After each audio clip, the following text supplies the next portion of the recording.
జలపాతం. జలపాతము అని అంటే నీటి నుంచి పుట్టినది అని అర్థం. మరి నీటి నుంచి పుట్టింది ఏమిటి? పద్మమే కదా, పద్మమే కదా. జలది, జలది అని అంటే నీటికి నిలయము, నీటికి నిలయము. నీటికి నిలయం ఏంటిది? సముద్రం. జలధరము అంటారు. జలధరము అని అంటే జలధరం నీటిని ధరించున్నది, ధరించినది. నీటిని ధరించినది ఏంటిది? సముద్రం. జలది అంటే నీటికి నిలయం, సముద్రం. దాశరథి, దాశరథి అని అంటే దశరథుని యొక్క కుమారుడు. ఎవరు అని అంటే శ్రీరాముడు. అందుకనే కంచర్ల గోపన్న ఏమంటాడు? దాశరథి కరుణాపయోనిధి, దాశరథి కరుణాపయోనిధి. దాశరథి అంటే దశరథ మహారాజు యొక్క కుమారుడు. ఎవరు అని అంటే శ్రీరాముడు. మధువ్రతం, మధువు సేకరించడము వ్రతంగా కలిగినది. ఏంటి అని అంటే తుమ్మెద. మధువు అంటే తేనె. దాని యొక్క పని ఏంటిది? తుమ్మెద యొక్క పని ఏంటిది? తేనె సేకరించడమే వ్రతంగా కలిగినటువంటిది తుమ్మెద. పుండరీకం, పుండరీకం అని అంటే ప్రకాశించేది. ప్రకాశించేది ఏంటి అని అంటే తెల్ల తామర, తెల్ల తామర.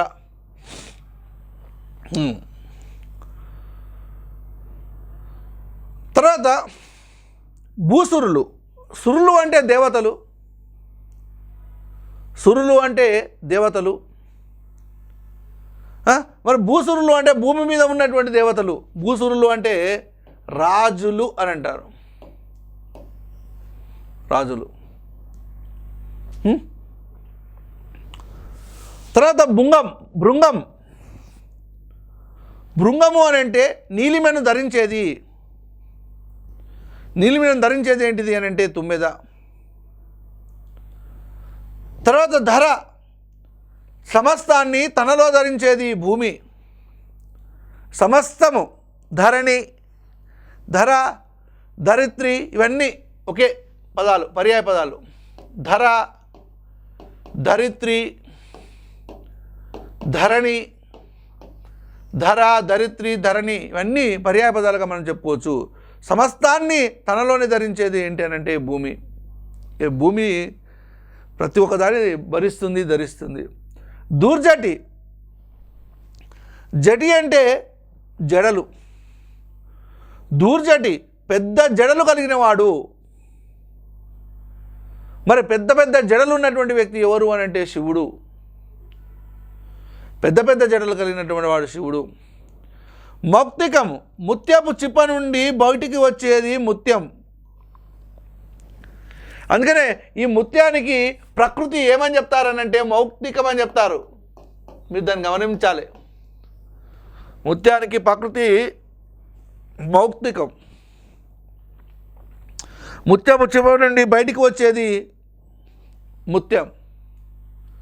ముత్యం చిప్పలో నీరు పడడం ద్వారా ముత్యాలుగా తయారవుతాయి. అదే మౌక్తికం. మౌక్తికం అంటే మౌక్తికం, ముత్యపు చిప్ప నుండి వచ్చేది, బయటికి వచ్చేది ముత్యం. ఓకేనా? ఇంకా కొన్నిటిని చూద్దాం. లలన, లలన అని అంటే నిరసన స్వభావము కలది. ఎప్పుడూ నిరసనే, ఎప్పుడూ ఒప్పుకోదు, ఎప్పుడూ సాటిస్ఫాక్షన్ అనేది ఉండదు, సంతృప్తి అనేటువంటిది ఉండదు. ఎవరికి అని అంటే స్త్రీకి మాత్రమే. అందుకనే స్త్రీని లలన అనే పేరుతో కూడా పిలుస్తారు. తర్వాత షార్జపాణి. షార్జపాణి అని అంటే శారంగం అనే ధరస్సును ధరించినవాడు. సారంగపాణి అని కూడా అంటారు. సారంగం అనే ధనస్సును ధరించిన వాడు ఎవరు అని అంటే విష్ణువు. షార్జపాని కూడా అనొచ్చు, సారంగపాని కూడా అని అనొచ్చు.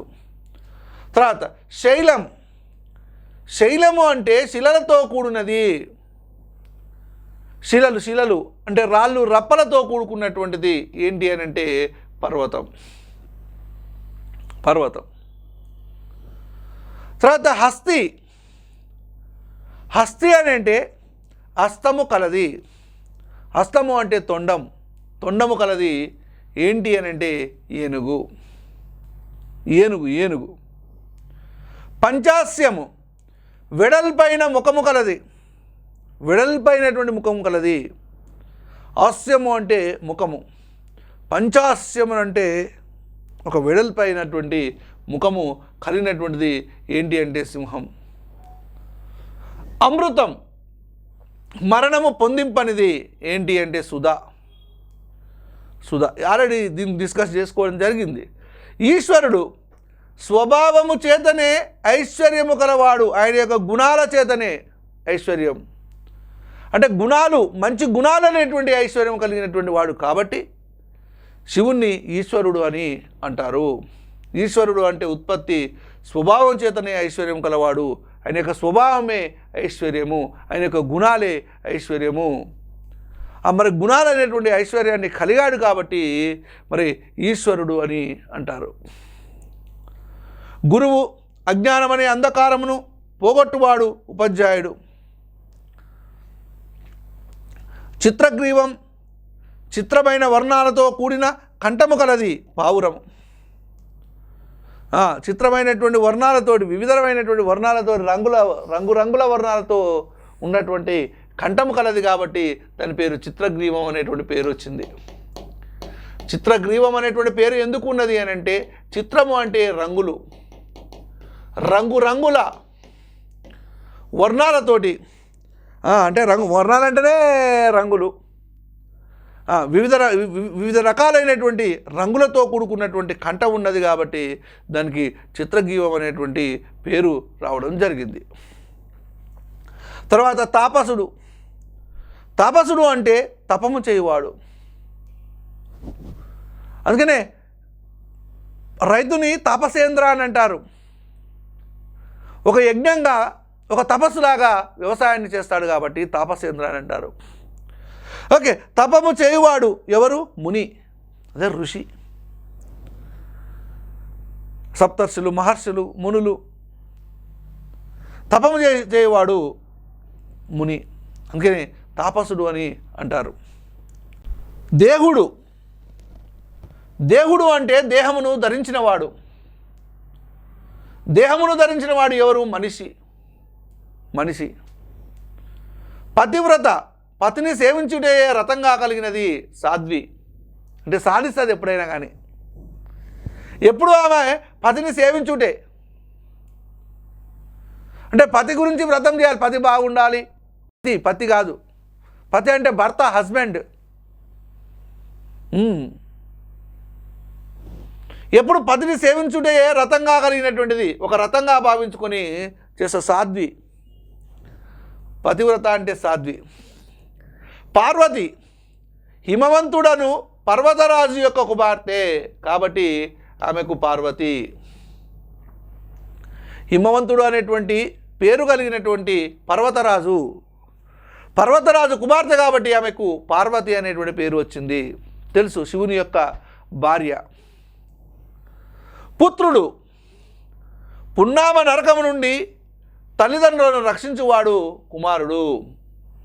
ఇంతకుముందే చెప్పాను మీకు, పుత్రుడు సూతుడు ఉన్నటువంటి వాడు మాత్రమే స్వర్గానికి అర్హుడు.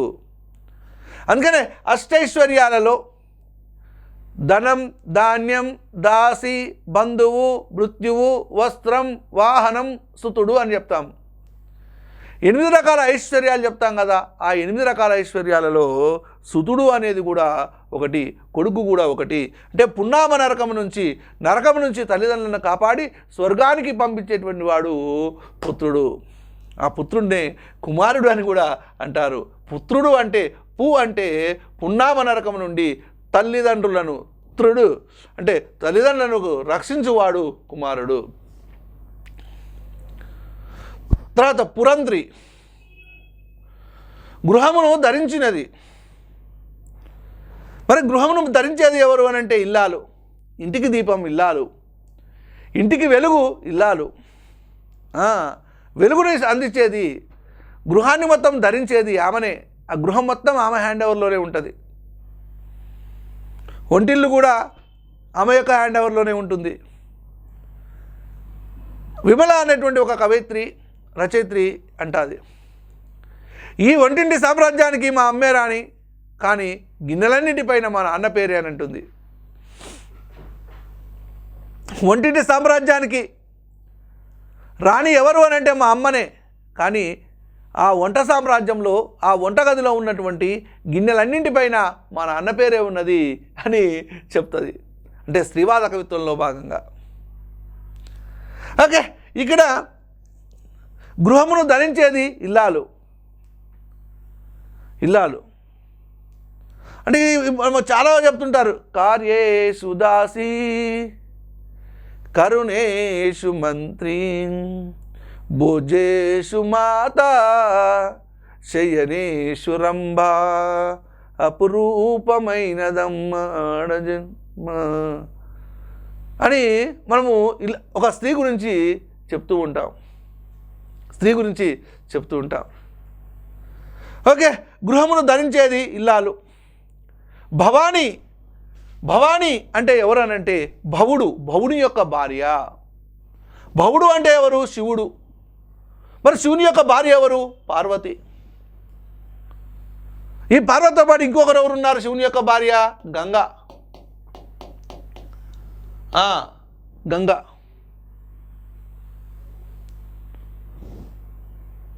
భవుని యొక్క భార్య పార్వతి. భవాని అంటే పార్వతి. మిత్రుడు అని అంటే సర్వభూతములయందు స్నేహయుక్తుడు. సర్వభూతములయందు, అన్ని భూతములు, పంచభూతాలని కాకుండా అన్ని భూతములు, అన్ని ప్రాణులయందు స్నేహయుక్తుడు, స్నేహంగా మెలిగేటువంటి వాడు. ఇక్కడ అర్థం వచ్చేసి సూర్యుడు, ఉత్పత్తి వచ్చేసి సర్వభూతములయందు స్నేహయుక్తుడు. ముని మౌనము దాల్చి ఉండువాడు. ఎప్పుడు మౌనంగానే ఉంటాడు. ఇట్లా మౌనం. ఓకే, మౌనము దాల్చి ఉండువాడు ఎవరు? ఋషి. తర్వాత మూషకం, అన్నాదులను దొంగిలించున్నది. మూషకమన్నా ఒకటే. అదే ఎలుక, పందికొక్కు, అన్నము మొదలైనటువంటి పదార్థాలను దొంగిలించున్నది కాబట్టి దానికి మూషికం అనేటువంటి పేరు రావడము జరిగింది. మోక్షం, జీవుడిని పాశము నుండి విడిపించినది. జీవుడు ఎవరైతే ఉన్నారో వాటిని యమపాశం నుంచి విడిపించేది. యమలోకానికి అంటే యమలోకము నుండి కాపాడేది. యమలోకానికి పోవడాన్ని కాపాడేది ఏంటి అని అంటే మోక్షము. ఆ యమపాశం నుండి విడిపించినదే అదే ముక్తి మార్గము, మోక్ష మార్గం అని చాలామంది తపస్సులు చేస్తూ ఉంటారు. మోక్షం కావాలి, దేవుడు ప్రత్యక్షం కావాలి, స్వర్గలోకానికి వెళ్ళాలి అని మోక్షం కొరకు తపస్సులు చేస్తూ ఉంటారు. అదే మోక్షం అని అంటే ఏంటంటే జీవుడిని పాశము నుండి విడిపించినదే ముక్తి. ఓకే, చూడండి ఎంత మంచి అర్థాలు. దేవుడు దేహమును ధరించిన వాడు మనిషి. పతివ్రత, పతిని సేవించుటయే వ్రతంగా కలిగినది సాధ్వి. హిమవంతుడను పర్వతరాజు యొక్క కుమార్తెనే పార్వతి. పున్నామ నరకం నుండి తల్లిదండ్రులను రక్షించేవాడు కుమారుడు. గృహమును ధరించినది ఇల్లాలు. భవాని అంటే భవుని యొక్క భార్య పార్వతి. సర్వభూతములయందు స్నేహయుక్తుడు సూర్యుడు. మౌనము దాల్చి ఉండువాడు ఋషి. అన్నాదులను దొంగిలించినది ఎలుక, పందికొక్కు. మోక్షము, జీవుడిని పాశము నుండి విడిపించినది ఏంటి అని అంటే ముక్తి లేదా మోక్షం. వనజం అంటే వనమునందు పుట్టినది. వనం అంటే ఏంది? అడవి. అంటే నీరు కూడా వస్తుంది. నీరు యందు పుట్టినది వారిజం అని కూడా అనొచ్చు. నీరు యందు పుట్టినది ఏంటంటే పద్మము. విశ్వనాథుడు, విశ్వం అంటే ఏంది? ప్రపంచం. ప్రపంచం మొత్తానికి నాథుడు ఎవరనంటే శివుడు. కాశీ విశ్వనాథ, కాశీ విశ్వేశ్వర అని అంటుంటారు. అంటే విశ్వనాథుడు అంటే ప్రపంచానికి నాథుడు. తర్వాత శివుడు సాధువుల హృదయాన శయనించి ఉండువాడు మంగళప్రదుడు. ఎవరు అనంటే ఈశ్వరుడు. సాధువుల హృదయాన శయనించి ఉండువాడు. ఎవరైతే తపస్సు చేస్తారో, ఎవరైతే సాధువులు ఉంటారో ఆ సాధువుల యొక్క హృదయాన పడుకొని ఉండేటువంటి వాడు. అంటే శయనించడం అంటే ఇక మనము నిద్రపోయి ఉండేటువంటి వాడు. మంగళప్రదుడు, ఎప్పుడు శుభాన్ని కోరుకునేటువంటి వాడు ఎవరు అని అంటే శివుడు. నెక్స్ట్ శ్రేయపతి. శ్రియ అంటే హీరోయిన్ కాదు ఇక్కడ. శ్రియ అంటే లక్ష్మీదేవి. పతి అంటే భర్త. లక్ష్మీదేవికి భర్త ఎవరు అని అంటే విష్ణువు. తర్వాత సన్యాసి. సన్యాసి అంటే సర్వము న్యాసము చేసినవాడు. న్యాసము అంటే వదిలివేసినవాడు. ఇహలోక సంబంధ బాంధవ్యాలను విడిచిపెట్టినటువంటి మోక్షగామి సన్యాసి. మోక్షము కోసము ఇహలోకములో ఉన్నటువంటి సంబంధ బాంధవ్యాలను, అన్న, అక్క, చెల్లి, తమ్ముడు, భార్య, పిల్లలు అనేటువంటి సంబంధ బాంధవ్యాలను అన్నింటినీ విడిచిపెట్టినటువంటి మోక్షగామి, మోక్షము కోసము పయనించేటువంటి వ్యక్తే సన్యాసి. సర్వము న్యాసము చేసిన వాడు అంటే సర్వము అన్నిటిని వదిలేసినటువంటి వాడే సన్యాసి. ఓకే, ఇవి ఉత్పత్తి అర్థములకు సంబంధించి.